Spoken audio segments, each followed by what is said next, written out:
അന്നൊരു ക്യാമറ നമ്മുടെ കയ്യിൽ കിട്ടുക എന്നൊക്കെ പറഞ്ഞാൽ വലിയ ഒരു സംഭവമാണത്. എനിക്ക് തോന്നുന്നു 9,000 റിയാലുകളൊക്കെ വരും ഒരു ക്യാമറയും അതിനെ കാസറ്റ് ഇടുന്ന ഒരു സിസ്റ്റം വേറെയാണ്. ക്യാമറയിലൂടെ കാണുന്നത് ഒരു വയർ വഴി പോയിട്ട് കാസറ്റിൽ അത് പകർത്തി വെക്കണം, റെക്കോർഡ് ചെയ്യണം. പഴയ കാലഘട്ടത്തിലുള്ള പ്രേം നസീറിൻ്റെയും അതുപോലെ കലാഭവൻ മണിയുടെയും മമ്മൂട്ടിയുടെയും മോഹൻലാലിനും ഒക്കെ ഇൻ്റർവ്യൂ എന്ന് പറയുന്ന കൺസെപ്റ്റിനെ പറ്റി ആൾക്കാർ ചിന്തിക്കുന്നതിനൊക്കെ മുമ്പ് തന്നെ ആ ഒരു കൺസെപ്റ്റ് ഇൻട്രൊഡ്യൂസ് ചെയ്ത ഒരാളാണ് ഉണ്ണിക്ക. അവരിൽ നിന്ന് എന്താണ് ഞാൻ അറിയാൻ ആഗ്രഹിക്കുന്നത്, അതാണ് ഞാൻ അവരോട് ചോദിക്കുന്നത്. ഇന്ന് നമ്മൾ കാണുന്ന പോലെ അവരുടെ സ്വകാര്യതകളുടെ അകത്തളങ്ങളിൽ ഇറങ്ങിച്ചെന്ന് എല്ലാം ചുഴിഞ്ഞ് അങ്ങനത്തെ ഒരു സംഗതിയല്ല എൻ്റെ ഇൻ്റർവ്യൂ. ഒരു സംഗതി നമ്മൾ സൂക്ഷിച്ചു വെച്ചാൽ ഒരു 1/4 നൂറ്റാണ്ടിൻ്റെ ഉള്ളിൽ അത് നമുക്ക് ഉപയോഗപ്പെടുന്നതാണ്. അത് ഒരു കഷ്ണം ഈർക്കിളിയാണെങ്കിൽ ഒന്നുമില്ലെങ്കിലും ചിലപ്പോൾ പല്ലൂത്താനെങ്കിലും നമുക്ക് ഉപയോഗപ്പെട്ടിരിക്കും.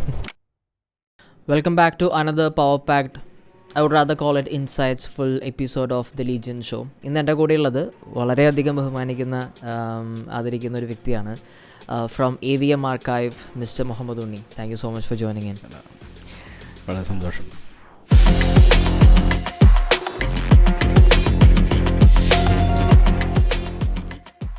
AVM ഉണ്ണി അല്ലെങ്കിൽ AVM Archives-ൻ്റെ ഒരു സാരഥി എന്ന നിലയിൽ how will you introduce yourself to the audience? ഞങ്ങൾ ഈ വീഡിയോ കാണുന്ന ആൾക്കാർക്ക് വേണ്ടി ഉണ്ണിക്കൊന്ന് സ്വയം പരിചയപ്പെടുത്തുകയാണെന്നുണ്ടെങ്കിൽ. എന്നെ ഞാൻ സ്വയം പരിചയപ്പെടുത്തുക എന്ന് പറഞ്ഞാൽ എൻ്റെ ഒരു ഇപ്പോഴും എന്നെ എല്ലാവരും അറിയുന്നതൊക്കെ AVM ഉണ്ണി ആർക്കൈവ്സ് എന്ന ഒരു ചാനൽ വഴിയാണ്. സത്യത്തിൽ ഒരു ചാനൽ എന്ന സംസ്കാരം വരുന്നതിന് മുമ്പ് ചാനലല്ലാത്ത രീതിയിലുള്ള ഒരു കാഴ്ചപ്പാടിൽ മുന്നോട്ട് നീങ്ങിയിരുന്ന ഒരാളാണ്. ഇന്ന് ചാനൽ ആയി മാറേണ്ട ഒരു നിർബന്ധ അവസ്ഥയിൽ അങ്ങനെ ആയിപ്പോയതാണ്. 30 വർഷം മുമ്പ്, എനിക്കറിയില്ല, ഇത് കാണുന്ന പല വ്യക്തികളും AVM Archives-ൻ്റെ വീഡിയോസ് എല്ലാം കണ്ടുള്ളവരാണ്. പഴയ കാലഘട്ടത്തിലുള്ള പ്രേം നസീറിൻ്റെയും അതുപോലെ കലാഭവൻ മണിയുടെയും മമ്മൂട്ടിയുടെയും മോഹൻലാലിനും ഒക്കെ ഇൻ്റർവ്യൂ എന്ന് പറയുന്ന കൺസെപ്റ്റിനെ പറ്റി ആൾക്കാർ ചിന്തിക്കുന്നതിനൊക്കെ മുമ്പ് തന്നെ ആ ഒരു കൺസെപ്റ്റ് ഇൻട്രൊഡ്യൂസ് ചെയ്ത ഒരാളാണ് ഉണ്ണിക്ക. സോ 30 വർഷം മുമ്പ് എടുത്ത ഒരുപാട് കണ്ടൻറ്റുകൾ നിങ്ങൾ ഇൻസ്റ്റാഗ്രാമിലൂടെ കണ്ടുകൊണ്ടിരിക്കുന്നുണ്ട്. അതിനെല്ലാം ഉത്തരവാദിയായ ഒരാളാണ് എൻ്റെ മുമ്പിലിരിക്കുന്നത്. എൻ്റെ ഉപ്പാടെ അടുത്തൊരു സുഹൃത്തു കൂടിയാണ്. അപ്പോൾ ഞാൻ എൻ്റെ ഫാദറിനോട് ചോദിച്ചാൽ അറിയാൻ ആഗ്രഹിക്കുന്ന ഒരുപാട് കാര്യങ്ങൾ ഇന്ന് ചോദ്യങ്ങളിലൂടെ ഞാൻ അറിയാൻ ആഗ്രഹിക്കുന്നുണ്ട്, നിങ്ങളിലൂടെ അറിയാൻ ആഗ്രഹിക്കുന്നുണ്ട്. സോ ആ ഒരു 30 ഇയേഴ്സിൻ്റെ ജേണിയും അതുപോലെ തന്നെ ഇതിൻ്റെ ഒരു ഫ്യൂച്ചർ നിങ്ങളുടെ കാഴ്ചപ്പാടിൽ എങ്ങനെയായിരിക്കാം എന്നുള്ളതൊക്കെയാണ് നമ്മൾ സംസാരിക്കാൻ പോകുന്നത്. അപ്പോൾ ഈ പോഡ്കാസ്റ്റ് കാണുന്നതിലൂടെ ഉണ്ണിക്കെന്ന് പറയുന്ന വ്യക്തി ഇട്ടിരിക്കുന്ന ഒരു എഫേർട്ടും അതിലൂടെ കൊടുക്കുന്ന കുറച്ച് സാമൂഹിക വാല്യൂ ഉള്ള കുറച്ച് കണ്ടൻറ്റുകളും അതിനെപ്പറ്റി നമുക്ക് ഡിസ്കസ് ചെയ്യാം. സോ ടു ബിഗിൻ വിത്ത്, ഈ 30 വർഷത്തെ ആ ഒരു ജേണി അതെങ്ങനെയായിരുന്നു തുടങ്ങിയത്? എവിടെ നിന്നായിരുന്നു ആ ഒരു പോയിന്റിലൊക്കെ ഞാനിങ്ങനെ ആക്ടേഴ്സിനെയും അല്ലെങ്കിൽ ഇങ്ങനെയുള്ള ആൾക്കാരൊക്കെ ഇൻ്റർവ്യൂ ചെയ്ത് തുടങ്ങാം എന്നുള്ള തീരുമാനത്തിലേക്ക് എത്തിയത് എങ്ങനെയായിരിക്കാം? അങ്ങനെ നമ്മൾ കാലേക്കുട്ടി ഒരു തീരുമാനങ്ങളിലൂടെ എത്തിപ്പെട്ടൊരു സംഗതിയല്ല. നമ്മുടെ സാഹചര്യങ്ങളുടെ സമ്മർദ്ദങ്ങളാൽ നമ്മളങ്ങനെ ആയിപ്പോയി എന്നുള്ളതാണ്. പക്ഷെ നമ്മുടെ ആഗ്രഹങ്ങൾ തന്നെയായിരുന്നു ഇതൊക്കെ. സിനിമ സംബന്ധമായ, നാടക സംബന്ധമായ, വായനാ താല്പര്യ സംഗതികൾ, ഫോട്ടോഗ്രാഫി താല്പര്യ സംഗതികൾ ഒക്കെ നമ്മുടെ മനസ്സിൽ ഉണ്ടാക്കിയ കുറേ മോഹങ്ങൾ അങ്ങനെ അങ്ങനെ പ്രാവർത്തികമാവാൻ ഇതാണ് ഒരു മേഖലയായി ഇന്ന് നമ്മുടെ ഒപ്പം കൂടെ നിൽക്കുന്നത്. ഒരു അഭിനയ താല്പര്യമുള്ള ഒരാൾ സ്കൂൾ കാലഘട്ടങ്ങളിൽ ആ മോഹം അധ്യാപകരിൽ നിന്ന് നമ്മെ വളർത്തിയെടുക്കാൻ, അധ്യാപകരുടെ പണിപ്പുരയിൽ അതൊക്കെ നമ്മളൊക്കെ ഇങ്ങനെ പണിപ്പുരയിൽ നിന്ന് പതുക്കെ ആയി വന്നൊരു മനുഷ്യൻ പതുക്കെ നമ്മുടെ എന്താ പറയുക ഗൾഫ് ജീവിതത്തിലെത്തിയപ്പോഴും അത് നിലനിർത്തിക്കൊണ്ടുപോകാൻ പറ്റി. അതോടൊപ്പം ഫോട്ടോഗ്രാഫിയിലുള്ള താല്പര്യം, ഗൾഫിലേക്ക് വരുന്നതിന് മുമ്പും ഫോട്ടോഗ്രാഫിയൊക്കെ ആയിട്ട് നമുക്ക് താല്പര്യം ഉണ്ടായിരുന്നു. ഈ അഭിനയ താല്പര്യം, ഫോട്ടോഗ്രാഫി താല്പര്യം, പത്രപ്രവർത്തകനാവണം എന്ന മോഹം, ഇതൊക്കെ നമ്മുടെ മോഹങ്ങളായിരുന്നു. എല്ലാം പൂർത്തീകരിക്കാൻ നമുക്ക് നാട്ടിൽ നിന്ന് അവസരം ഉണ്ടാവുന്നില്ല. കാരണം ഗൾഫാണ് നമ്മുടെ സ്വപ്നമായി നിൽക്കുന്നത്. അതേസമയം സിനിമയിൽ മോഹിച്ചു പോയി. പക്ഷേ നമ്മുടെ ഗൾഫിലേക്ക് തന്നെ നമ്മുടെ താല്പര്യം ഗൾഫിലായതുകൊണ്ട് ഗൾഫിലേക്ക് തന്നെ ആ സമയത്ത് നമ്മൾ എത്തിപ്പെടുകയാണ്. ഗൾഫിലെത്തുന്നതോടുകൂടി നമ്മുടെ ഇത്തരം താല്പര്യങ്ങളൊക്കെ സംരക്ഷിച്ചു കൊണ്ടുപോകാൻ നമുക്ക് അവസരമുണ്ടായി. അത് ഉപയോഗപ്പെടുത്തി ഒക്കെയാണ് ഇതിലേക്ക് എത്തിപ്പെടാനുള്ള ഒരു കാരണം. ഇൻ്റർവ്യൂ ഒക്കെ ചെയ്യാൻ ആദ്യം നമ്മൾക്ക് ഈ ഇത്തരം ആളുകളെ കിട്ടുമ്പോൾ അവരോട് സംസാരിക്കാനുള്ള നമ്മുടെ മോഹമുണ്ടല്ലോ, അത് സംസാരിക്കാനുള്ള മോഹം എന്ന് പറഞ്ഞാൽ അവരിൽ നിന്ന് കുറേ കാര്യങ്ങൾ നമുക്കറിയാൻ പറ്റും എന്നതുകൊണ്ട് ആ അറിയേണ്ട കാര്യങ്ങൾ അവരോട് ചോദിക്കുന്നു എന്നുള്ളതേ ഉള്ളൂ. അധികം സിനിമാക്കാരാണ് ഗൾഫിലേക്ക് വരുന്നത്. ഞാൻ ഗൾഫിൽ ജോലി ചെയ്യുന്ന ഒരാളായതുകൊണ്ട് അവിടെ വരുന്ന ആളുകളെ നമ്മൾ ഇൻ്റർവ്യൂ ചെയ്യുന്നു. എൻ്റെ കയ്യിൽ ഒരു ക്യാമറ എനിക്ക് ആദ്യകാലങ്ങളിൽ തന്നെ കിട്ടി. അത് ഈ പറഞ്ഞ പോലെ എനിക്ക് കിട്ടുന്നതിനേക്കാൾ മുമ്പ് തൻ്റെ ഉപ്പക്ക് കിട്ടിയിട്ടുണ്ടെന്നുള്ളതാണ്. അദ്ദേഹം ഈ മേഖലയിൽ പ്രവർത്തിച്ചു കൊണ്ട് ഇരിക്കുമ്പോഴാണ് ഞാനും പതുക്കെ ഇങ്ങനെ ഒരു ക്യാമറ ഒക്കെ നിർബന്ധമായി എൻ്റെ കയ്യിൽ കിട്ടുകയും പിന്നീട് അതുമായിട്ട് നമ്മൾ അതൊരു ജോലി, ഒരു പാർട്ട് ടൈം പോലെ ചെയ്ത് പിന്നെ ഇത്തരം സംഗതികൾക്ക് വേണ്ടി ഉപയോഗപ്പെടുകയും ഞങ്ങൾ തൻ്റെ ഉപ്പയും ഞാനുമൊക്കെ ഒരുപാട് ഒരുമിച്ച് ജോലി ചെയ്തിട്ടുണ്ട്. അദ്ദേഹത്തിൻ്റെ ശിക്ഷണത്തിൽ ഒരുപാട് തവണ ഞാൻ ജോലി ചെയ്തിട്ടുണ്ട്. പിന്നെ ഞങ്ങളുടെ ഈ മാഗസീൻ, വീഡിയോ മാഗസീൻ എന്ന് പറഞ്ഞ സംഗതി ഇന്ന് ഈ ചാനൽ തരത്തിലല്ലാത്ത കാലത്ത് വേറൊരു തരത്തിൽ വീഡിയോ കാസറ്റുകൾ ആക്കി, വീഡിയോ കാസറ്റിൽ ഒരു 20 മിനിറ്റ് നേരത്തെ വീഡിയോ കാസറ്റ് ഉണ്ടാക്കുന്നു. ഒരു ഇൻ്റർവ്യൂ, ഒരു പ്രധാനപ്പെട്ട ഒരു ആർട്ടിസ്റ്റിനെ കിട്ടി അദ്ദേഹത്തിന് ഇൻ്റർവ്യൂ ചെയ്യുന്നു. ആ ഇൻ്റർവ്യൂ കൂടാതെ അവിടെ ലോക്കൽ ഏരിയയിൽ നടക്കുന്ന എന്തെങ്കിലും ഒരു പരിപാടി, പിന്നെ ജനങ്ങൾ സാധാരണ എത്തിപ്പെട്ട് കാണാൻ സാധ്യതയില്ലാത്ത ഏതെങ്കിലും ഒരു ഡെസേർട്ട് ഏരിയയുടെ കുറച്ച് ഭാഗങ്ങൾ, പിന്നെ ഒരു ലോക്കൽ ജീവിതത്തിൻ്റെ എന്തെങ്കിലും സംഗതികൾ, അങ്ങനെ ഒരു 10-20 മിനിറ്റ് നേരത്തെ ഒരു കാസറ്റ് പല സംഗതികളാക്കി. അത് വീഡിയോ കാസറ്റ് സിനിമ റെൻറ്റിന് എടുക്കുന്നതിന് പോലെ തന്നെ ഇങ്ങനെയും ഒരു കാസറ്റ് ആളുകളിരുന്ന്, അപ്പോൾ ഈ സിനിമ ഒന്നും ഇറങ്ങാത്ത ചില സമയത്ത് ഇതൊക്കെ കൊണ്ടുപോകാനും കാണാനും ഒക്കെ ആളുകളുണ്ടാവും. ഇതൊക്കെ ഞങ്ങൾ മനസ്സിൽ കാണുകയും എഡിറ്റ് ചെയ്യാൻ, ഈ പറഞ്ഞ മാതിരി എഡിറ്റിംഗ് കൃത്യമായി ചെയ്യുന്ന ഒരാളാണ് തൻ്റെ ഒപ്പം. ക്യാമറയും എഡിറ്റിങ്ങും ഒക്കെ ചെയ്യുന്ന ആളാണ്. സത്യത്തിൽ രണ്ടു കൂട്ടർക്കും ഒരുമിച്ചിരിക്കാൻ അന്ന് സമയം കിട്ടിയില്ല എന്നുള്ളത് കൊണ്ട് അന്ന് ഇത് പുറത്തിറങ്ങിയില്ല. അങ്ങനെ കാലം ഇന്ന് എന്തോ നമുക്ക് തന്ന ഒരു വലിയ ഒരു സംഭവമാണ് ഈ ആകാശത്തേക്ക് വിട്ടാൽ എല്ലാവരുടെ കയ്യിൽ എത്തുന്നുള്ളത്. പണ്ട് നമ്മൾ കയ്യിൽ കൊണ്ടു കൊടുക്കേണ്ടി വന്നു. അത് വേണ്ട, നിങ്ങൾ എന്താണ് ചെയ്യാൻ മോഹിക്കുന്നത് ആ ചെയ്തത് ആകാശത്തേക്ക് വിട്ടാൽ മതി, ആളുകൾ കണ്ടോളും. അങ്ങനത്തെ ഒരു കാലം വന്നു. അവിടെയാണ് ചാനൽ നമ്മൾ ഉപയോഗപ്പെടുത്തി കൊണ്ടുപോകുന്നത്. എനിക്കതിലേക്ക് പഴയ കാലഘട്ടത്തിലേക്ക് ഒന്നുകൂടി തിരിച്ചു പോയാൽ കൊള്ളാമെന്നുണ്ട്. അതായത് ഈ ഒരു നാടക നടനാണ് അനുഭവിലിരിക്കുന്ന ഒരു വ്യക്തി. അപ്പോൾ ഈ ഉണ്ണിക്ക ഈ പണ്ടൊക്കെ നാടകത്തിൽ അഭിനയിക്കുമ്പോൾ വരുമാനം മോഹിച്ചിട്ടായിരിക്കണം എന്നില്ല, ഇതിൻ്റെ ഒരു താല്പര്യം കണ്ടിട്ടാണ് ഇതിന് പിന്നാലെ പോയിട്ടുള്ളത്. ബട്ട് ഇന്ന് നോക്കുകയാണെന്നുണ്ടെങ്കിൽ ഈ പാഷൻ്റെ പിന്നാലെ പോകാൻ ആൾക്കാർക്ക് മടിയാണ്. കാരണം പാഷൻ ഒരിക്കലും അവർക്ക് വരുമാനം കൊണ്ടുതരില്ല. സോ താല്പര്യങ്ങൾ മാറ്റി വെച്ചിട്ട് അത്യാവശ്യങ്ങൾ പിന്നാലെ പോകേണ്ട അവസ്ഥയിലേക്കാണ് ഇന്നത്തെ ആൾക്കാരുടെ ചുറ്റുപാടുകൾ മാറിയിരിക്കുന്നത്. സോ അന്ന് ഒരു തരി പോലും വരുമാനം ഇല്ലാതെയാണെങ്കിൽ കൂടി ഇതിൻ്റെ പിന്നാലെ, അതായത് ആഗ്രഹങ്ങൾ പിന്നാലെ പോകാനായിട്ടുള്ള സമയമുണ്ടായത് അവിടെ അത്യാവശ്യങ്ങൾ കുറവായിരുന്നു എന്നുള്ളതുകൊണ്ടായിരിക്കാം. എന്നാൽ ഇന്ന് അത്യാവശ്യങ്ങൾ കൂടുതലാണ്. അപ്പോൾ അതുകൊണ്ട് ആഗ്രഹങ്ങൾക്ക് പിന്നാലെ പോകാൻ ആൾക്കാർക്ക് സമയമില്ല. അതാണ് യാഥാർത്ഥ്യം. ആഗ്രഹങ്ങൾക്ക് കൂടെ പോകാന്നുള്ള അത്യാവശ്യമല്ല ഇന്ന് മനുഷ്യനുള്ളത്, ആവശ്യവുമല്ല.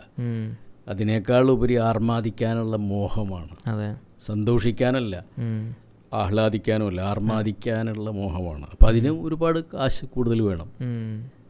ചെറിയ രീതിയിൽ കിട്ടുന്നത് കൊണ്ട് സന്തോഷത്തോടെ ജീവിക്കാൻ മോഹിച്ച് നടക്കുന്നവർക്ക് വലിയ ബുദ്ധിമുട്ടൊന്നുമില്ലാതെ ജീവിച്ചു പോകാൻ ഇന്നും പറ്റും.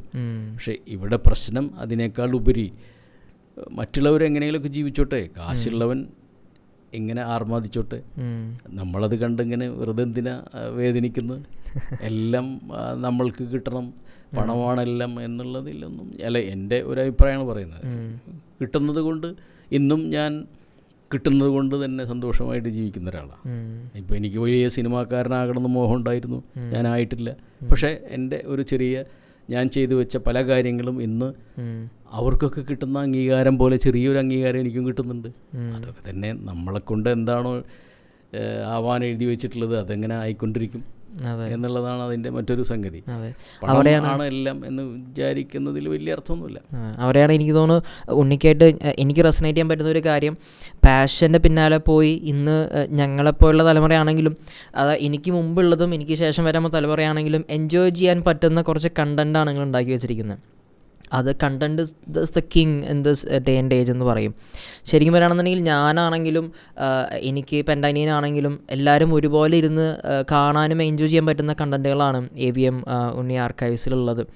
അപ്പോൾ ആ ഒരു തോട്ട് പ്രോസസ്സ് എന്നെ വളരെയധികം ഷോക്ക് ചെയ്യുന്നുണ്ട്. കാരണം ഞാൻ ഇന്ന് ചെയ്യുന്ന ഈ മീഡിയ ബിസിനസ് ആണെങ്കിലും 30 വർഷം മുമ്പ് ഉണ്ണിക്ക തുടങ്ങി വെച്ച ബിസിനസ് ആണെന്നുണ്ടെങ്കിലും, അല്ലെങ്കിൽ ആ ഒരു ഇൻട്രസ്റ്റിനെ കുറിച്ച് ചെയ്ത കാര്യങ്ങളാണെന്നുണ്ടെങ്കിലും ഒരുപാട് റിലേറ്റബിളാണ് അല്ലേ. ക്യാമറ വെക്കുന്നു, ഷൂട്ട് ചെയ്യുന്നു, ഇൻ്റർവ്യൂ ചെയ്യുന്നു, ആൾക്കാരോട് സംസാരിക്കുന്നു. അപ്പോൾ ഇതിൻ്റെ തുടക്കം എങ്ങനെയായിരുന്നു? ഇതിനൊരു ഇനീഷ്യേറ്റീവ് എന്നുള്ളത് എവിടെ നിന്നായിരുന്നു, ഏത് പോയിന്റിൽ നിന്നായിരുന്നു? ആദ്യമായിട്ട് ഇവരൊക്കെ കാണാനും സംസാരിക്കാനുള്ള നമ്മളെ മോഹം തന്നെയായിരുന്നു. പിന്നെ എൻ്റെ കയ്യിൽ ക്യാമറ കിട്ടിയിരുന്നു എന്നുള്ളതാണ്. ആ കിട്ടുമ്പോഴത് കൃത്യമായി ഉപയോഗപ്പെടുത്തുക എന്നത് നമ്മുടെ ഒരു ആഗ്രഹമാണ്. പിന്നെ സിനിമയോടുള്ള മോഹം, അപ്പോൾ ക്യാമറയിൽ എടുത്ത് കൊണ്ടുവന്ന് കണ്ടാൽ നമ്മൾ ഉദ്ദേശിച്ചമാതിരി ആയിട്ടുണ്ടോ, അങ്ങനെയാണെങ്കിൽ അത് ആയിട്ടില്ലെങ്കിൽ ഇനി അതാവാൻ എന്ത് ചെയ്യണം, അത്തരം കുറേ കാര്യങ്ങളൊക്കെ ഈ ക്യാമറ ഉള്ളത് കൊണ്ട് മനസ്സിലാക്കാൻ കഴിഞ്ഞിട്ടുണ്ട്. പിന്നെ നമ്മൾക്ക് ആ സമയത്ത് കിട്ടിയിരുന്ന കുറേ സുഹൃത്തുക്കൾ ഇത്തരം കാര്യങ്ങൾ താല്പര്യമുള്ളവരുമായിരുന്നു. അപ്പോൾ അതൊക്കെ മുന്നോട്ട് വെച്ചിട്ട് ഇങ്ങനെ ക്യാമറ കയ്യിൽ കിട്ടുമ്പോൾ പ്രധാനമായിട്ട് ഈ ഖത്തറിലായിരുന്നു ഞാൻ ഉണ്ടായിരുന്നത്. അപ്പോൾ അവിടെ വരുന്ന ആർട്ടിസ്റ്റുകളെ ഞാൻ ലീവിൽ നാട്ടിലല്ലാത്തപ്പോൾ അവിടെ വന്നിട്ടുള്ള ആളുകളൊക്കെ എനിക്ക് ഇൻ്റർവ്യൂ ചെയ്യാൻ അവസരം കിട്ടി എന്നുള്ളത്. പ്രേംനസീറൊക്കെ ആദ്യം മരണപ്പെട്ടു പോയ ഒരുപാട് ആർട്ടിസ്റ്റുകളെയൊക്കെ നമുക്ക് അത് അവർ മരണപ്പെട്ടു എന്നതിൽ അവരുടെ സമയമായപ്പോൾ അവർ യാത്ര പറഞ്ഞു എന്നുള്ളതാണ്. എനിക്കത് സൂക്ഷിച്ചു വെക്കാൻ പറ്റി എന്നുള്ളതാണ് ഞാൻ ചെയ്ത, അല്ലെങ്കിൽ എനിക്ക് ചെയ്യാൻ അവസരം കിട്ടിയ സംഗതി. നാട്ടിലാണ് ആ കാസറ്റുകളൊക്കെ ഇരിക്കുന്നതെങ്കിൽ ഫംഗസ് വന്ന് പോകും കുറൊക്കെ. പക്ഷെ എനിക്ക് അവിടെ തന്നെ സൂക്ഷിച്ചു വെക്കാൻ പറ്റി. അത് സൂക്ഷിച്ച് വെച്ച് സംരക്ഷിച്ച് കൊണ്ടുവരാൻ എൻ്റെ സൗഹൃദത്തിൽ നിന്നുള്ള കുറേ സഹകരണങ്ങളുണ്ടായിരുന്നു. അപ്പം അതൊക്കെ കാരണം എപ്പോഴും അത് ഡിജിറ്റലൈസ് ചെയ്യാൻ പറ്റിയ തരത്തിലാണ് അത് ഇരുന്നിരുന്നത്. പൂപ്പൽ എന്ന് പറഞ്ഞ സംഗതി, ഫംഗസ് എന്ന് പറഞ്ഞ സംഗതി അവിടെ വന്നിട്ടുണ്ടായിരുന്നില്ല അവിടെ ആയതുകൊണ്ട്. അതൊക്കെ ഒരു 90% ഡിജിറ്റലൈസ് ചെയ്തിട്ടുണ്ട്. അതിൻ്റെ ഒരു മുറക്കിങ്ങനെ എഡിറ്റിങ് കഴിഞ്ഞിട്ട് അത് അതിൻ്റെ ചാനലിലേക്ക് അപ്ലോഡ് ചെയ്യുന്നതൊക്കെ എൻ്റെ മകനാണ്. താൻ ഇപ്പോൾ മഖ്ദൂമിൻ്റെ മകൻ എൻ്റെ മുന്നിലിരിക്കുന്നു എന്നതുപോലെ എൻ്റെ മകൻ അവിടെ ജോലി ചെയ്തുകൊണ്ടിരിക്കുമ്പോൾ തന്നെ ഒരു ഭാഗമായിട്ട് അവൻ മീഡിയയിലൊക്കെ തന്നെ വർക്ക് ചെയ്യുന്നത്. അപ്പോൾ അതിൻ്റെ ഒരു ഭാഗമായിട്ട് ഇത് ചെയ്തുകൊണ്ടിരിക്കുന്നു. അത് അദ്ദേഹം ജേർണലിസ്റ്റൊക്കെ പഠിച്ചതുകൊണ്ട് കുറച്ചൊക്കെ താല്പര്യമുണ്ട് ഇതിൻ്റെ. അന്നത്തെ ടെക്നോളജി എങ്ങനെയായിരുന്നു ഉണ്ണിക്ക? കാരണം ക്യാമറ എന്ന് പറഞ്ഞത് വളരെയധികം ചുരുക്കം ആൾക്കാരുടെ കയ്യിൽ ഒതുങ്ങി നിരുന്ന ടെക്നോളജിയാണല്ലോ, ഇന്ന് എല്ലാവരുടെ കയ്യിലും ഉണ്ടെന്നാലും. അപ്പോൾ അന്നത്തെ ആ ടെക്നോളജി, അതിൻ്റെ മെയിൻ്റനൻസും അതിൻ്റെ എക്സ്പെൻസും, ഇത് മെയിൻറ്റെയിൻ ചെയ്തിരുന്ന രീതിയും ഇത് ഉപയോഗിച്ചിരുന്ന ഉപയോഗവും ഇതൊക്കെ അറിയാൻ ആഗ്രഹിക്കുന്ന ഒരാളാണ് ഞാൻ. അപ്പോൾ അതെങ്ങനെയായിരുന്നു അതിൻ്റെ രീതി? അന്നും ക്യാമറയ്ക്ക് നല്ല വിലയുണ്ടായിരുന്നു അന്നൊക്കെ, ഇന്നത്തേതിനേക്കാൾ കൂടുതൽ. ഇന്നിപ്പോൾ എല്ലാവരുടെ കയ്യിലും മൊബൈൽ ഇപ്പോൾ വളരെ സർവ്വസാധാരണമാണ്. ഒരു ക്യാമറ എന്നുള്ളതൊന്നും വലിയ അത്ഭുതമല്ല. പക്ഷെ അന്നൊരു ക്യാമറ നമ്മുടെ കയ്യിൽ കിട്ടുക എന്നൊക്കെ പറഞ്ഞാൽ വലിയ ഒരു സംഭവമാണത്. അപ്പോൾ അതിൻ്റെ ഒരു നല്ല സമയത്ത് അത് കിട്ടുകയും അത് നല്ല രീതിയിൽ ഉപയോഗിക്കാനൊക്കെ പറ്റിക്കൊണ്ടിരുന്നു എന്നുള്ളതാണ്. എനിക്ക് തോന്നുന്നു ഒരു 90,000 റിയാലുകളൊക്കെ വരും ഒരു ക്യാമറയും അതിനെ കാസറ്റ് ഇടുന്ന ഒരു സിസ്റ്റം വേറെയാണ്. ക്യാമറയിലൂടെ കാണുന്നത് ഒരു വയർ വഴി പോയിട്ട് കാസറ്റിൽ അത് പകർത്തി വെക്കണം, റെക്കോർഡ് ചെയ്യണം. അങ്ങനത്തെ ഒരു സംഗതിയായിരുന്നു അതുണ്ടായിരുന്നത്. അതൊക്കെ അങ്ങനെ നമുക്ക് വാങ്ങിക്കാനും പിന്നെ ആ വാങ്ങിക്കാൻ വേണ്ടി വരുന്ന പണം നമുക്ക് പതുക്കെ ഒരു ജോലി പോലെ, ഒരു പാർട്ട് ടൈം പോലെ അതിൽ നിന്ന് കിട്ടാനൊക്കെ അവസരം ഉണ്ടായിരുന്നു. അതോടൊപ്പം ഇത്തരം കാര്യങ്ങൾ സംരക്ഷിച്ച് പോകാനും നമ്മുടെ താല്പര്യങ്ങൾ, സിനിമാക്കാരെ കാണുമ്പോൾ, സാംസ്കാരിക രംഗത്തുള്ളവരെ കാണുമ്പോൾ, എഴുത്തിൽ മേഖലയിലുള്ളവരൊക്കെ കാണുമ്പോൾ നമ്മൾക്ക് അവരോട് ചോദിക്കാനുള്ള സംഗതികൾ എന്ത്, അതാണ് അവരിൽ നിന്ന് എന്താണ് ഞാൻ അറിയാൻ ആഗ്രഹിക്കുന്നത്, അതാണ് ഞാൻ അവരോട് ചോദിക്കുന്നത്. ഇന്ന് നമ്മൾ കാണുന്ന പോലെ അവരുടെ സ്വകാര്യതകളുടെ അകത്തളങ്ങളിൽ ഇറങ്ങിച്ചെന്ന് എല്ലാം ചുഴിഞ്ഞ് പുറത്ത് പറയാത്തവനെ കൊണ്ട് പറയിപ്പിച്ച് അങ്ങനത്തെ ഒരു സംഗതിയല്ല എൻ്റെ ഇൻ്റർവ്യൂ. അപ്പോൾ അങ്ങനെയുള്ള ആളുകൾ ഉണ്ടായിരുന്നില്ല എന്നുള്ളതൊന്നുമല്ല എൻ്റെ പ്രശ്നം.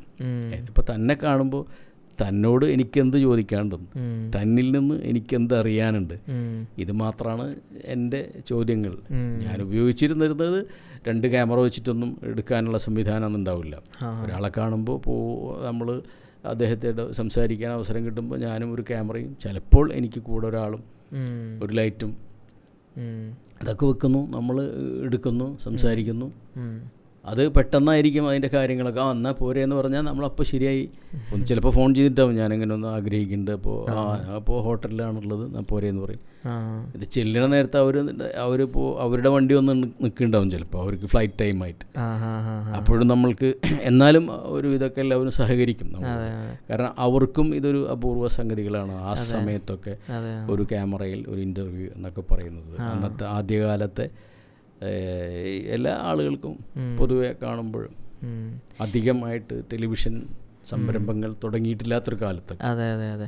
എനിക്കതിൽ ഇൻട്രസ്റ്റിംഗ് ആയി തോന്നിയൊരു കാര്യം, ഈ ഇന്ന് നമ്മളിപ്പോൾ ഇൻ്റർവ്യൂസൊക്കെ നോക്കുകയാണെന്നുണ്ടെങ്കിൽ സംസാരിക്കുന്ന രീതിയും അന്ന് നിങ്ങൾ ചെയ്തിട്ട് വെച്ചിരിക്കുന്ന കണ്ടൻറ്റുകളുടെ ഒരു വൊക്കാബുലറി നോക്കുകയാണെന്നുണ്ടെങ്കിൽ വളരെ സ്ഫുടിതമായിട്ട് വളരെ നീറ്റായിട്ട് സംസാരിക്കുന്ന ചോദ്യങ്ങളും അതുപോലെ തന്നെയാണ്. ഇപ്പോൾ കലാഭവൻ മണി, കൊച്ചിൻ ഹനീഫ, മരിച്ചു പോയിട്ടുള്ള ഒരുപാട്, ഇപ്പോൾ പ്രേംനസീർ അടക്കമുള്ള കുറേ ആക്ടേഴ്സ്, ഇവരുടെയൊക്കെ വൊക്കാബുലറി നമുക്ക് തന്നെ കേട്ടിരിക്കാൻ തോന്നുന്ന വൊക്കാബുലറിയാണ്. അതായത് ഒരു പച്ച മലയാള ഭാഷയിലാണ് അവർ കാര്യങ്ങൾ വിശദീകരിക്കാം. ഇന്നത്തെ സിനിമാ നടന്മാരോ നടിമാരോ ഒക്കെ നോക്കുകയാണെന്നുണ്ടെങ്കിൽ ചിലപ്പോൾ ജനറേഷൻ്റെ ഗ്യാപ്പ് കൊണ്ടായിരിക്കാം, പക്ഷെ അവരുടെ രീതി കുറച്ചും കൂടിയും ഒതൻറ്റിസിറ്റി, ഒരുപാട് നാച്ചുറാലിറ്റി കൊണ്ടുവരുന്ന ഒരു സാധനമാണ്. അപ്പോൾ അതിൽ നിന്നൊക്കെ മാറി നിൽക്കുമ്പോൾ എപ്പോഴെങ്കിലും തോന്നിയിട്ടുണ്ടോ ഇവർക്ക് എന്തുകൊണ്ട് സാഹിത്യത്തിൽ സംസാരിച്ചിട്ടോ അല്ലെങ്കിൽ ആ രീതിയിൽ വൊക്കാബുലറി കൊണ്ടുവന്നുകൂടെ എപ്പോഴെങ്കിലുമൊക്കെ നിങ്ങൾ ആലോചിച്ചിട്ടുണ്ടോ?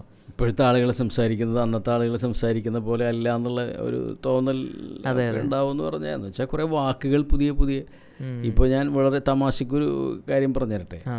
ഈ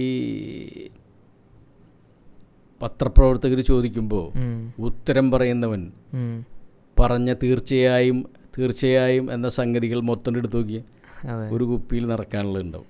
ഒരു കാര്യമില്ലാത്തതും തീർച്ചയായും പറഞ്ഞിട്ടുണ്ടാവും. ഉത്തരം പറഞ്ഞവൻ എന്ത് തീർച്ചയായും, ഒരു തീർച്ചയില്ലാത്ത കാര്യത്തിനും ആദ്യം തീർച്ചയായും എന്ന് പറഞ്ഞിട്ടാണ് തുടങ്ങിയിട്ടുണ്ടാവുക. അത് ഇന്നത്തെ പറച്ചിലുകാരൻ്റെ, ഇപ്പോൾ നിങ്ങൾ ചോദിക്കുമ്പോൾ ഞാൻ തന്നെ ഇപ്പോൾ ഇത്രയും സംസാരിച്ചതിൽ ഒരുപാട് തീർച്ചയായും നിങ്ങൾക്ക് കേൾക്കാമായിരുന്നു, പക്ഷെ എൻ്റെ സംസാരത്തിൽ എനിക്ക് തീർച്ചയായും പറയേണ്ട ഒരു കാര്യം വരുന്നില്ല. അപ്പോൾ ഇപ്പോൾ താൻ ചോദിച്ചാൽ തീർച്ചയായും അങ്ങനെയാണെന്ന് പറഞ്ഞുകൊണ്ടിരിക്കണം ഞാൻ. അങ്ങനെ ഒരു പാട്ട്. പിന്നെന്താ, കെമിസ്ട്രി ഇപ്പോൾ വരുന്നൊരു സംഗതിയാണ്. സിനിമാ നടനും സിനിമാ നടിയും അതിൻ്റെ സംസാരമൊക്കെ അവർ തമ്മിലുള്ളൊരു കെമിസ്ട്രി. എന്താണ് ഈ കെമിസ്ട്രി എന്ന വാക്ക്? മലയാളം എന്താണ് അതിൻ്റെ കെമിസ്ട്രിയുടെ? അല്ല, ആ രസതന്ത്രം, കെമിസ്ട്രി, അങ്ങനെ ഒരുപാട് വാക്കുകൾ ഇങ്ങനെ ആവശ്യമില്ലാതെ വന്നുകൊണ്ടിരിക്കും. പണ്ട് ഇവർ ഇതൊന്നും ഉപയോഗിച്ചില്ല എന്നല്ല, അല്ല, പക്ഷെ അവർ ആ സംസാരത്തിൽ വേറെ കാലത്തിൻ്റെ വ്യത്യാസമായിരിക്കും, പിന്നെ ഒരുപാട് എക്സ്പീരിയൻസിൻ്റെ വ്യത്യാസങ്ങളുണ്ടായിരിക്കും. എന്തൊക്കെയാണെന്ന് എനിക്കറിയില്ല, നീ ചോദിച്ചപ്പോൾ ഞാൻ പറഞ്ഞതേ ഉള്ളൂ. എന്തോ ചില വ്യത്യാസങ്ങളുണ്ട്, പല കാര്യങ്ങൾ കൊണ്ടായിരിക്കും. ഭക്ഷണത്തിൻ്റെ, വായനയുടെ, കാലത്തിൻ്റെ ഒക്കെ വ്യത്യാസങ്ങൾ അതിലുണ്ടാവുമെന്ന് എനിക്ക് തോന്നുന്നു. അതായത് ഉണ്ണിക്കിപ്പോൾ ഈ പ്രായത്തിലും, എന്ന് വെച്ചിട്ട് ഉണ്ണിക്കാക്ക് വലിയ പ്രായമായി എന്നല്ല, എന്നാൽ ഈ പ്രായത്തിലും ഉണ്ണിക്ക ക്യാമറ ഒക്കെ എടുത്ത് പല പ്രോഗ്രാമിനും പല പരിപാടിക്കും, ഇപ്പോൾ എന്നോടിപ്പോൾ തുടങ്ങത്തിലും ഒരു യാത്രനെ പറ്റിയിട്ടാണ്. അതായത് ഒരു സിനിമ ലൊക്കേഷൻ ഷൂട്ട് ചെയ്യാൻ പോയി, പിന്നെ ആ സിനിമയിൽ അഭിനയിച്ചു എന്നുള്ളൊരു കഥ വരെ പറഞ്ഞു. അപ്പോൾ ഇപ്പോഴത്തെ ജനറേഷൻ ആൾക്കാർ, അതായത് എല്ലാവരുടെ കയ്യിലും ഫോണും ഉണ്ട്, ക്യാമറ ഉണ്ട്. ഇന്നിപ്പോൾ എല്ലാവരും ഇൻഫ്ലുവൻസറും, എല്ലാവരും ക്രിയേറ്റേഴ്സും, എല്ലാവരും വീഡിയോഗ്രാഫറും ഫോട്ടോഗ്രാഫറൊക്കെയാണ്. എടുക്കുന്ന ഫോട്ടോ എല്ലാം ഇൻസ്റ്റാഗ്രാമിൽ ഫോട്ടോഗ്രാഫി എന്ന് പറഞ്ഞാണ് ഇടുന്നത്. അപ്പോൾ അതിൻ്റെ പിന്നിലുള്ള സൈക്കോളജി ഒന്നും ആർക്കും അറിയില്ലെങ്കിലും എനിക്ക് തോന്നുന്നു ഇതെല്ലാം അനുഭവിച്ച് പഠിച്ച് മനസ്സിലാക്കി ശാസ്ത്രീയമായി ഇതിനെപ്പറ്റി മനസ്സിലാക്കി വന്ന ഒരാളാണ് നിങ്ങൾ. അപ്പോൾ ഇപ്പോഴും ഈ ഏജിലും ഇതിൻ്റെ പിന്നാലെ പോകാനായിട്ടുള്ള ഒരു ഫയർ എവിടെ നിന്നാണ് ഉണ്ണിക്കാക്ക് ഇപ്പോഴും കിട്ടുന്നത്? ഇപ്പോഴെന്ന് പറഞ്ഞാൽ ഞാനൊരു പ്രായം ആയ ആളായിട്ടില്ല എന്ന് സ്വയം മനസ്സിലാക്കിയിട്ട്, ഇനി അതൊരു ഇരിപ്പുകാരനാവേണ്ട, ഇരിപ്പുകാരൻ ആക്കുന്നതിന് മുമ്പ് ഞാൻ സ്വയം ഇരിപ്പുകാരനാവുക എന്നുള്ളത് നല്ലതല്ലല്ലോ. നമുക്ക് അങ്ങനെ ഒരു പ്രത്യേക ബുദ്ധിമുട്ടുകളും കാര്യങ്ങളൊന്നുമില്ല. അപ്പോൾ പിന്നെ നമുക്ക് താല്പര്യമുള്ളൊരു വിഷയമാണത്. പിന്നെ ഒരു കർഷകൻ്റെ മക്കളാണെങ്കിലും ആ കൃഷി രീതിയിലേക്ക് നമ്മൾ ചെറുപ്പം മുതൽ നമുക്ക് ഇറങ്ങി പുറപ്പെടാനുള്ള അവസരങ്ങളുണ്ടായിട്ടില്ല. അപ്പോൾ അത് നമ്മൾക്ക് ആ പ്രദേശങ്ങളിലൊക്കെ കൃഷിയൊക്കെ ഉണ്ടെങ്കിലും അത് നമ്മളായിട്ട് ചെയ്യാനിറങ്ങി ഇറങ്ങി തിരിച്ചാലോട്ട് നടക്കില്ല.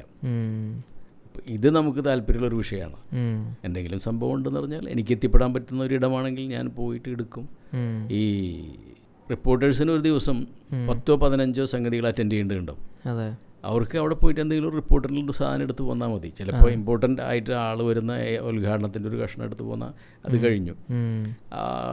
അല്ലെങ്കിൽ ഇനി അതൊന്നുമില്ലെങ്കിൽ അവിടുത്തെ ആ ഫംഗ്ഷനൊന്നും എടുത്ത് പോകുന്ന റിപ്പോർട്ടായി പോയി. എന്നെ സംബന്ധിച്ചിടത്തോളം എനിക്ക് എൻ്റെ താല്പര്യം എന്ന് പറഞ്ഞാൽ ഒരിടത്ത് പോയാൽ അതിൻ്റെ സ്റ്റാർട്ടിങ് മുതൽ അവസാനം വരെ എടുത്ത് വെക്കുക എന്നുള്ളതാണ്. പിന്നീട് അത് ഉപയോഗപ്പെടുത്താൻ അവസരം ഉണ്ടാവും, അപ്പോൾ ഉപയോഗപ്പെടുത്താം. അപ്പോൾ എല്ലാവരും എന്നോട് ചോദിക്കും കിട്ടുമെന്ന്. ഞാൻ പറഞ്ഞു ഇത് ഞാൻ എനിക്ക് വേണ്ടി എടുത്തു വെക്കുന്നതാണ്. നിങ്ങൾക്ക് വേണോ ഒരു എഡിറ്റർ വെച്ച് എഡിറ്റ് ചെയ്തിട്ട് നിങ്ങൾക്ക് കൊണ്ടുപോകാം, ഇല്ലേ എൻ്റെ കയ്യിലുണ്ടാവും. പൊതുവെ ഈ ഫോട്ടോഗ്രാഫേഴ്സിനും വീഡിയോഗ്രാഫേഴ്സിനും ഉള്ള ഏറ്റവും വലിയ പ്രശ്നം എന്താണെന്ന് വെച്ചാൽ എല്ലാവരും എത്തുന്നതിൻ്റെ മുന്നേ നമ്മളെത്തണം. അവസാനത്തെ ഈച്ചയും പോലും പറന്നു പോയിട്ട് നമുക്ക് പോരാൻ പറ്റുള്ളൂ. ഇല്ലെങ്കിൽ അയാൾ വന്നിട്ട് ഇന്നത്തെ കല്യാണങ്ങളുടെ അത് പ്രശ്നമില്ല കേട്ടോ. അന്നത്തെ കല്യാണങ്ങളും ബർത്ത്ഡേ ആണെങ്കിലൊക്കെ വേറെ ടൈപ്പാണ്. ഫോട്ടോഗ്രാഫറുടെ മുന്നിൽ നിന്ന് കൃത്യമായി നിന്നു കൊടുത്താൽ നമ്മൾ പെട്ടെങ്കിലായി എന്നുള്ളൂ. അതെ, കറക്റ്റാണ്. അതേസമയം പണ്ടത്തെ കല്യാണങ്ങളല്ല, വന്ന ആളുടെ ഓരോ ചലനങ്ങളും ഫോട്ടോഗ്രാഫിയിൽ കാണും, വീഡിയോയിലാണെങ്കിലും. ആൾ വരുന്നത്, ഇരിക്കുന്നത്, അവർ ഭക്ഷണം കഴിക്കുന്നത്, അത് ഒരാളല്ല, വന്ന എല്ലാവരുടെയും അത്രയും ഡീറ്റെയിൽ ആയിട്ടിരിക്കും. ഇന്ന് നമ്മൾ ഫോട്ടോഗ്രാഫിക്ക് ആകെ മുന്നിൽ ചെന്ന് നിന്ന് കൊടുത്താൽ, അത് നടക്കാൻ വയ്യാത്തൊരു മനുഷ്യനാണെങ്കിൽ പോലും സ്റ്റേജിൽ കയറി അവരുടെ മുന്നിൽ ബലം പിടിച്ച് നിന്നാലാണ് നമ്മളതിൽ പെടുള്ളൂ. ആ കല്യാണത്തിൽ വളരെ പ്രായമുള്ളവർ പലരും വന്ന് പോയിട്ടുണ്ടാവും. അവരൊന്നും പകർത്തി വെക്കാൻ ഒരു ഫോട്ടോഗ്രാഫറും ശ്രമിക്കുന്നില്ല എന്ന് വെച്ചാൽ അതിൻ്റെ ആവശ്യമില്ല. ഇപ്പോൾ കല്യാണത്തിൽ എല്ലാം വേറൊരു തരത്തിലാണ്. ഞാൻ നിങ്ങളൊരു ഇൻ്റർവ്യൂവിൽ ഇതേപോലെ നമ്മളെ AVM ആർക്കൈവ്സിൽ തന്നെ ഇട്ടുള്ള ഒരു വീഡിയോയിൽ ഇങ്ങനെ ശ്രദ്ധിച്ചൊരു കാര്യമാണ്. അതായത് എൻ്റെ കയ്യിലുള്ള അപ്പോഴത്തെ സൗകര്യങ്ങൾ എന്താണോ അത് വെച്ചുകൊണ്ട് ഒരു ലൈറ്റും ഒരു ക്യാമറയും വെച്ചുകൊണ്ട് മുമ്പിലിരിക്കുന്ന ആളുടെ ഫേസിലേക്ക് വെളിച്ചം വേണം. അതാണ് എൻ്റെ ഫ്രെയിം. പിന്നെ എനിക്ക് ചോദിക്കാനുള്ള ചോദ്യങ്ങളും. അപ്പോൾ ഇതിനുള്ള പ്രിപ്പറേഷൻ എങ്ങനെയാണ് ഉണ്ണിക്കെത്തുന്നത്, ഈ ചോദ്യങ്ങളിലേക്ക് എങ്ങനെ എത്തുന്നത്? അതുപോലെ മുമ്പിലിരിക്കുന്ന ആൾ വളരെ മനോഹരമായിട്ടാണ് നിങ്ങളുടെ ചോദ്യങ്ങൾക്ക് ഉത്തരം പറയുന്നത്. പക്ഷേ ആ ഒരു പ്രോസസ്സ് എങ്ങനെയാണ് നിങ്ങൾ എൻജോയ് ചെയ്തുകൊണ്ടിരുന്നത്? നമ്മുടെ ചോദ്യങ്ങൾ എന്ന് പറഞ്ഞാൽ ഞാൻ പറഞ്ഞില്ലേ, ഇപ്പോൾ തന്നെ കണ്ടാൽ തന്നായിട്ട് സംസാരിക്കുക എന്നുള്ളത് എൻ്റെ ഒരു മോഹമാണ്. തൻ്റെ ഉപ്പാനെ കുറിച്ച് ചോദിക്കുക, തന്നെ കുറിച്ച് ചോദിക്കുക, താൻ എന്ത് പഠിച്ചു, എന്തായിരുന്നു, അതിൽ നിന്ന് എനിക്ക് കുറേ കാര്യങ്ങൾ എൻ്റെ ഒരു ജീവിതത്തിൽ എനിക്ക് എക്സ്പീരിയൻസ് കിട്ടും. അപ്പോൾ അതുപോലെയാണ് ഞാനൊരു സിനിമാ നടനെ കണ്ടാൽ, എഴുത്തുകാരനെ കണ്ടാൽ, വേറൊരു സാംസ്കാരിക പ്രവർത്തകനെ കണ്ടാൽ, അതല്ലെങ്കിൽ ഒരു പ്രകൃതി സ്നേഹിയെ കണ്ടാൽ, ആരെ കണ്ടാലും അദ്ദേഹത്തിൽ നിന്ന് എനിക്കെന്ത് കിട്ടും, എനിക്കെന്ത് കിട്ടണം, അതിനു വേണ്ടിയാണ് സത്യത്തിൽ ഞാൻ ചോദിക്കുന്നത്. അപ്പോൾ ആ ചോദ്യങ്ങൾക്കനുസരിച്ച് അവർ മറുപടികൾ പറയും. എനിക്കൊരു നാടക നടനെ കണ്ടാൽ അദ്ദേഹത്തിനോട് ഞാൻ ചോദിക്കുക, ഒരു നാടക സംബന്ധമായ കാര്യങ്ങൾ എങ്ങനെ എനിക്ക് അറിയണം എന്ന മോഹത്തിനനുസരിച്ചാണ് ഞാൻ ചോദിക്കുക. അത് കേൾക്കുന്നവർക്കും ഗുണം ചെയ്യുന്നു എന്നുള്ളത് മറ്റൊരു സംഗതിയാണ്. കാരണം ഇതുപോലെ നാടക താല്പര്യമായിട്ടുള്ള ആൾക്കാർ, ഇതൊന്നുമില്ലാത്ത കേൾക്കാൻ താല്പര്യമുള്ള ആളുകളുണ്ടാവും. അവർക്കൊക്കെ പറ്റുന്ന തരത്തിൽ അവരുടെ മറുപടികൾ കിട്ടും. സത്യം പറഞ്ഞാൽ ഞാനിന്നും ഓർക്കുന്നതും എൻ്റെ ജീവിതത്തിൽ ഒരു കണക്കിന് ഞാനത് ഉപയോഗപ്പെടുത്തിയൊരു സംഗതിയാണ്. മമ്മൂട്ടി പറഞ്ഞൊരു സംഗതിയുണ്ട് സിനിമ. അന്ന് ഇതുപോലെ ഞാൻ ചോദിച്ചതാണ്, ഞങ്ങൾ ഈ ഗൾഫ് പ്രവാസികൾക്ക്, സിനിമാ മോഹമുള്ള പ്രവാസികൾക്ക് സിനിമയോടെ വരണമെന്നും ചെയ്യണമെന്നും അഭിനയിക്കണമെന്നും താല്പര്യമുണ്ട്. അങ്ങനെ വന്ന് ചെയ്യേണ്ട സംഗതിയല്ല സിനിമ. അത് അദ്ദേഹം മറുപടി പറഞ്ഞത് കേൾക്കാം. സിനിമ നിങ്ങളൊരു മോഹത്തിന് വന്ന് സിനിമ എടുക്കാൻ വന്നാൽ ഒരു കാര്യമില്ല, അഭിനയിക്കാൻ തന്നെ അങ്ങനെ വന്നിട്ട് കാര്യമില്ല. അത് അതിൻ്റെ പിന്നിൽ വളരെയധികം ശ്രദ്ധിച്ച് നന്നായി അതിൻ്റെ കാര്യങ്ങളെക്കുറിച്ച് മനസ്സിലാക്കി സമയമെടുത്ത് ഒക്കെ ചെയ്യേണ്ട കാര്യങ്ങളാണ്. അതുകൊണ്ട് ഇവിടെ ജോലിയും കാര്യങ്ങളായിട്ട് നിൽക്കുന്നവർ അതായിട്ട് നീങ്ങുന്നതായിരിക്കും നല്ലത് എന്നുള്ള തരത്തിലുള്ളൊരു മറുപടി അദ്ദേഹത്തിൽ നിന്ന് കിട്ടിയിരുന്നത്. ഞാനതൊക്കെ ചോദിക്കുന്നത് ഇത് എൻ്റെ ഒരു ജീവിതത്തിൽ ഒരു എങ്ങനെ ഞാനത് ഉപയോഗപ്പെടുത്തണം എന്നുള്ളതും കൂടി അന്നൊക്കെ പറഞ്ഞ സംഗതികൾ തന്നെയാണ്. ഞാൻ ഗൾഫ് വിട്ട് പോകണ്ട എന്ന്, അതേസമയം നമുക്ക് താല്പര്യമുള്ള ഇത്തരം വിഷയങ്ങളുമായിട്ട് നീങ്ങി പോവുകയും ചെയ്യാം. കലാസാംസ്കാരികമായിട്ട് എനിക്ക് തോന്നുന്നു ചെറുപ്പം മുതലേ ഉണ്ണിക്കാക്ക് സ്കൂൾ തലങ്ങളിൽ തന്നെ ടീച്ചർമാരുടെ ആയിട്ടുള്ള സപ്പോർട്ടുണ്ട്. അവിടെ നിന്ന് അങ്ങോട്ടേക്ക് നാടകം ഒരുപാട് ഇൻഫ്ലുവൻസ് ചെയ്തിട്ടുണ്ട്. പിന്നെ പ്രവാസ ജീവിതത്തിലേക്ക് എത്തിയപ്പോൾ ഈ പ്രയാസത്തിൻ്റെ ഇടയിലും താല്പര്യങ്ങളുടെ പിന്നാലെ പോയി അങ്ങനെ കുറച്ച് കണ്ടൻറ്റുകൾ ഉണ്ടാക്കി. അപ്പോൾ എനിക്കും തോന്നിയിട്ടുള്ളത് വളരെ പേഴ്സണലായിട്ടുള്ള ഒരുപാട് ചോദ്യങ്ങളാണ്. അതായത് ഉണ്ണിക്ക അറിയാൻ ആഗ്രഹിക്കുന്ന, ഉണ്ണിക്കയുടെ ലൈഫിൽ എന്തെങ്കിലുമൊക്കെ ഇൻഫ്ലുവൻസ് ചെയ്യാൻ സാധ്യതയുള്ള ചോദ്യങ്ങളാണ്, ഉത്തരങ്ങൾക്കാണ് ഉണ്ണിക്ക ഈ പറഞ്ഞ ആക്ടേഴ്സിന് മുമ്പിലൊക്കെ മുന്നിൽ പോയിരുന്നത്. അപ്പോൾ അങ്ങനെയുള്ള ചോദ്യങ്ങൾ കേൾക്കുമ്പോൾ ഇന്ന് ഇപ്പം എൻ്റെ മുമ്പിൽ ഇപ്പം ഞാൻ ഉണ്ണിക്കാടെ സംസാരിക്കുകയാണെന്നുണ്ടെങ്കിലും ഞാനിന്ന് ആഗ്രഹിക്കുന്നത് ഉണ്ണിക്ക എന്ന് പറഞ്ഞ വ്യക്തിയിലൂടെ ഇത് കണ്ടുകൊണ്ടിരിക്കുന്ന ആൾക്കാരെ എവിടെയെങ്കിലുമൊക്കെ ഒന്ന് ഇൻഫ്ലുവൻസ് ചെയ്യണം. കാരണം നിങ്ങളുടെ പാഷൻ, നിങ്ങൾ ഈ പ്രായത്തിൽ ഇത് ചെയ്യുന്ന ഒരു രീതി, അതിന് വേണ്ടി സമയം കണ്ടെത്തുകയും സമയം മാറ്റുകയും ചെയ്യുന്ന ആ ഒരു sacrifice, I don't think that people understand that easily. ഞാൻ തുടക്കത്തിൽ പറഞ്ഞ പോലെ passion will not feed anybody. Passion ഒരിക്കലും വീട്ടിലേക്കുള്ള അരി വേവിക്കാനുള്ള കാശെത്തിക്കില്ല എന്നുള്ളതാണ് reality. So again coming back to that, 30 വർഷത്തെ ഒരു എക്സ്പീരിയൻസും 30 വർഷത്തെ ആ ഒരു ഹിസ്റ്ററിയും ഇന്നും ആഗ്രഹിക്കുന്നുണ്ടോ ഒരു സിനിമയിലൊക്കെ ഒരു ഭാഗമാവണം, അല്ലെങ്കിൽ അഭിനയിക്കണം, ആ പഴയൊരു നടനെ കൊണ്ടുവരണം എന്നൊക്കെ എപ്പോഴേലും ആഗ്രഹിച്ചിട്ടുണ്ടോ?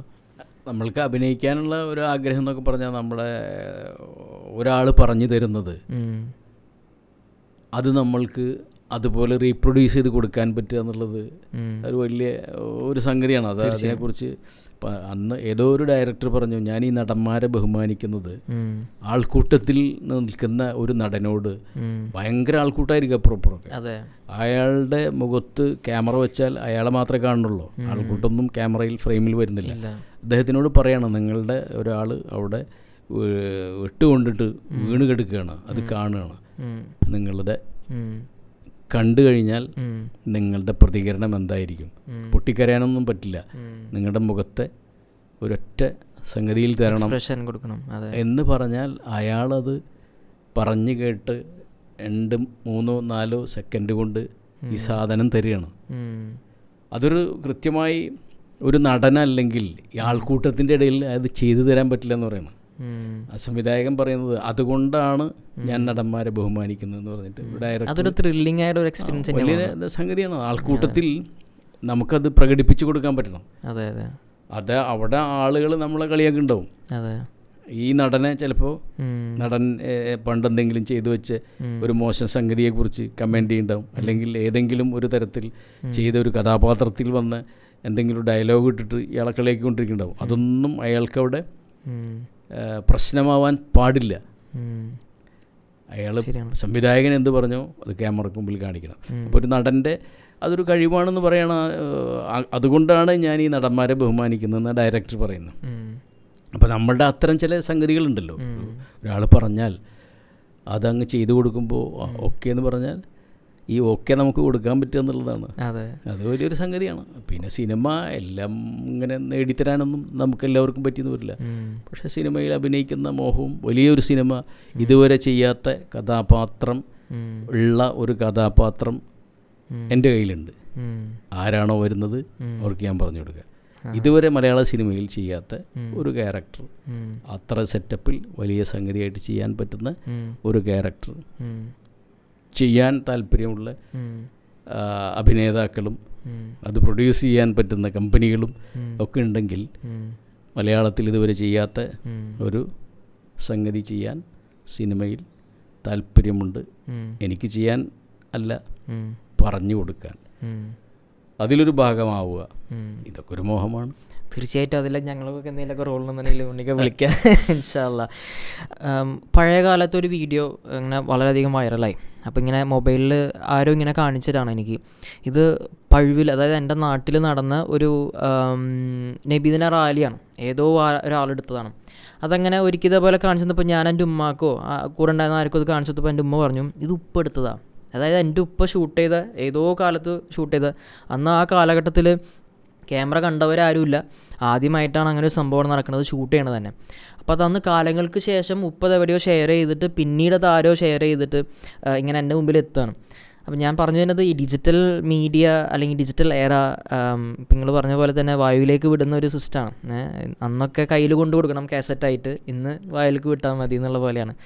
അത് AVM ഉണ്ണി ആർക്കൈവ്സിനെ ഒരുപാട് സപ്പോർട്ട് ചെയ്തിട്ടില്ലേ?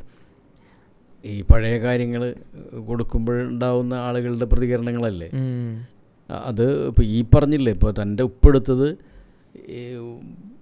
ആരാണ് എടുത്തതെന്നറിയാതെ കളിക്കുന്ന പോലെയുള്ള കുറേ സംഗതികളുണ്ട്. അതൊക്കെ എൻ്റെ ഉമ്മക്ക് ഓർമ്മ വരാൻ കാരണം എന്ന് വെച്ചാൽ അന്നൊക്കെ ഒരു ഗുണമുള്ളതെന്ന് പറഞ്ഞാൽ ഈ എടുത്ത സംഗതി വീട്ടിലൊന്ന് പ്രദർശിപ്പിക്കും. അതെ അതെ, വീട്ടുകാരെങ്കിലും കണ്ടിട്ടുണ്ടാവും. എടുക്കുന്നത് തന്നെ അതിനാണ്. ഇതിപ്പോൾ ഞാൻ പുറത്തു പോയി പറമ്പിൽ നിന്ന് കുറേ കാര്യങ്ങൾ ഷൂട്ട് ചെയ്ത് വന്നാൽ അതൊന്ന് വീട്ടുകാരെ കാണിക്കാനാണ് ഈ എടുക്കുന്നത് അന്നൊക്കെ. അപ്പോൾ അവരത് വളരെ രാത്രി അത് എല്ലാവരും ഇരുന്ന് എൻജോയ് ചെയ്യും. സിനിമയും മറ്റു സംഗതികളൊന്നും ഇല്ലാത്തൊരു കാലമാണ് അത്.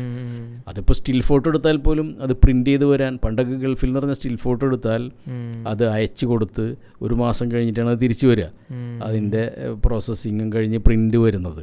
പിന്നീടാണത് 24 മണിക്കൂറിനുള്ളിൽ പ്രിൻ്റ് കിട്ടില്ല, പിന്നെ 5 മിനിറ്റിൻ്റെ ഉള്ളിൽ, മിനിറ്റിൻ്റെ ഉള്ളിൽ അങ്ങനെയൊക്കെ ആയി. എന്ന പോലെ ഈ വീഡിയോയിൽ എടുത്താൽ വീട്ടുകാർക്ക് കാണിച്ചു കൊടുക്കുക എന്നുള്ളതാണ് ആദ്യത്തെ പ്രദർശന ഉദ്ഘാടനം. അന്നൊക്കെ എൻ്റെ ഉമ്മ കണ്ടിട്ടുള്ള ആ ഓർമ്മയായിരിക്കും ഇത് ഇന്നയാളെടുത്തതാണെന്നുള്ളത്. അപ്പോൾ അത്രയും മുൻപേ ഇതിൻ്റെ പിന്നിൽ ഇത് എടുത്ത് നടന്ന്, ഇത് ക്യാമറ കയ്യിലുണ്ടായാൽ മാത്രം പോരാ, അതുകൊണ്ട് എന്തെങ്കിലും എടുക്കാനുള്ള മോഹവും അതിനുവേണ്ടി ഇറങ്ങിത്തിരിക്കാനുള്ള ചങ്കൂറ്റം ഉണ്ടാവണം എന്നുള്ള. പണ്ട് ക്യാമറ ഒന്നായിട്ട് ചെല്ലുന്ന ആളുകൾക്ക് വലിയ പ്രശ്നങ്ങളൊന്നും ഉണ്ടായിരുന്നില്ല. ഇന്ന് ചിലർക്കൊക്കെ ക്യാമറ ആയിട്ട് വന്നാൽ എന്തിനാണ് എടുക്കുന്നത്, ഏതാണ് എടുക്കണതെന്നൊക്കെ മറുപടികളൊക്കെ പറയേണ്ടി വരും ചിലപ്പോൾ. അതേസമയം ചില സ്ഥലങ്ങളിൽ അതിനൊന്നും ഒരു പ്രശ്നങ്ങളില്ലാത്ത സംഗതിയൊക്കെ ഉണ്ട്. ഈ ടെക്നോളജിയുടെ ഈ വളർച്ച പലതരത്തിലാണ്. സാധനങ്ങൾ, ഒരു ക്യാമറ കിട്ടാൻ മോഹിച്ച് നടന്നിരുന്നൊരു കാലം ഉണ്ടായിരുന്നു നമുക്ക്. അന്നൊരു ക്ലിക്ക് 3 എന്ന് പറഞ്ഞിട്ടൊരു ക്യാമറ ഉണ്ടായിരുന്നു. ആദ്യം നമ്മുടെ ഇന്ത്യയിൽ കിട്ടുന്ന ഒരു ക്യാമറയാണ്. 120 ഫിലിം ഇട്ടാൽ 12 ഫോട്ടോ എടുക്കാൻ പറ്റും. ക്ലിക്ക് 3 എന്ന് പറഞ്ഞാണ്. വെറുതെ ജസ്റ്റ് ക്ലിക്ക് ചെയ്താൽ മതി. അതിന് 3 ഇതാണുള്ളത്, സംവിധാനമാണുള്ളത്. ഒന്ന് ക്ലോസപ്പിനൊന്ന്, ഒന്ന് മൊത്തം വൈഡായിട്ടുള്ള ഒരു സംഗതിക്കൊന്ന്, മിഡിൽ ഷോട്ടിനൊന്ന്, അങ്ങനെ അത് 3 സാധനം ആ ലെൻസ് തിരിക്കൽ മാത്രമാണ്. ക്ലിക്ക് 3 എന്നാണ് അതിൻ്റെ പേര്. അത്തരം ഫോട്ടോ എടുത്ത് അത് പ്രിൻ്റ് ചെയ്ത് കണ്ട് ഇങ്ങനെ ആഹ്ലാദിച്ച് നടന്നിരുന്ന കാലത്തിൻ്റെ ശേഷമാണ് പിന്നെ അതിന് ശേഷമാണ് ഈ ഇലക്ട്രോ 35, യാഷിക്ക, അങ്ങനെ കുറേ ക്യാമറകൾ വന്നു. അതൊക്കെ കളർ ഫിലിമായി തുടങ്ങി. പിന്നെ അതൊക്കെ ഗൾഫിൽ നിന്ന് കൊണ്ടുവരുന്ന ആളുകളിൽ നിന്നാണ് നമുക്കിത് കിട്ടുക. അങ്ങനെ നമ്മളതൊക്കെ ഉപയോഗിച്ചു പിന്നീടാണ് ഈ വീഡിയോ ക്യാമറയിലേക്ക് വരുന്നത്. വീഡിയോ ക്യാമറയിലേക്ക് വന്നതും വീഡിയോ ക്യാമറയും കാസറ്റും ഒക്കെ വേറെ വേറെ സാധനങ്ങൾ, വേറെ കാസറ്റ് ഇടുന്ന ഒരു പെട്ടി, വീഡിയോ ക്യാമറ ഷൂട്ട് ചെയ്യാനൊരു സാധനം, അതൊക്കെ മാറി എല്ലാം ഇപ്പോൾ ഒറ്റ സംഗതിയിൽ ഉള്ള ഒരു തരത്തിലേക്കായി മാറിയിട്ടുണ്ട്. ഇതൊക്കെ ഈ ആളുകളുടെ കയ്യിൽ നിന്ന് ഇപ്പോൾ ഒരു മൊബൈലിലേക്ക് മാറി എന്നുള്ളത് മറ്റൊരു സംഗതിയാണ്. ഇതൊക്കെ നമ്മൾ ഇങ്ങനെ ഒരർത്ഥത്തിൽ നമ്മളൊക്കെ എന്നും പറയാം ഒരു മഹാഭാഗ്യകാലത്തിലൂടെ കടന്നു പോകുന്നവരാണ്. കാരണം സാങ്കേതികത്വത്തിൻ്റെയും പണത്തിൻ്റെയും ഒക്കെ വളരെ ഇല്ലായ്മയും പതുക്കെ വന്ന് വളരെ സമ്പന്നരായി നിൽക്കുന്ന ഒരു കാലമാണ് ഇപ്പോൾ. പണ്ടൊക്കെ എന്താണ് എഴുതിയ മറ്റേ മണ്ണെണ്ണ വിളക്ക് കത്തിച്ചിട്ട് പഠിച്ചിരുന്ന ഒരു കാലം ഓർമ്മയുള്ള ആളുകളാണ്. നിങ്ങൾക്കത് ഓർമ്മ ഉണ്ടാവില്ല. ഇന്ന് വളരെ പ്രകാശം, എന്താ പറയുക, ഹൈമാസ് ലൈറ്റുകളാണ് പട്ടണം എന്നല്ല, ഗ്രാമം, ഒരു ഗ്രാമപ്രദേശത്ത് പോലും ഉണ്ടാവും ഹൈമാസ് എന്ന് പറഞ്ഞിട്ടൊരു വലിയ ലൈറ്റ്. പണ്ടതൊന്നും ഉണ്ടായിരുന്നില്ല.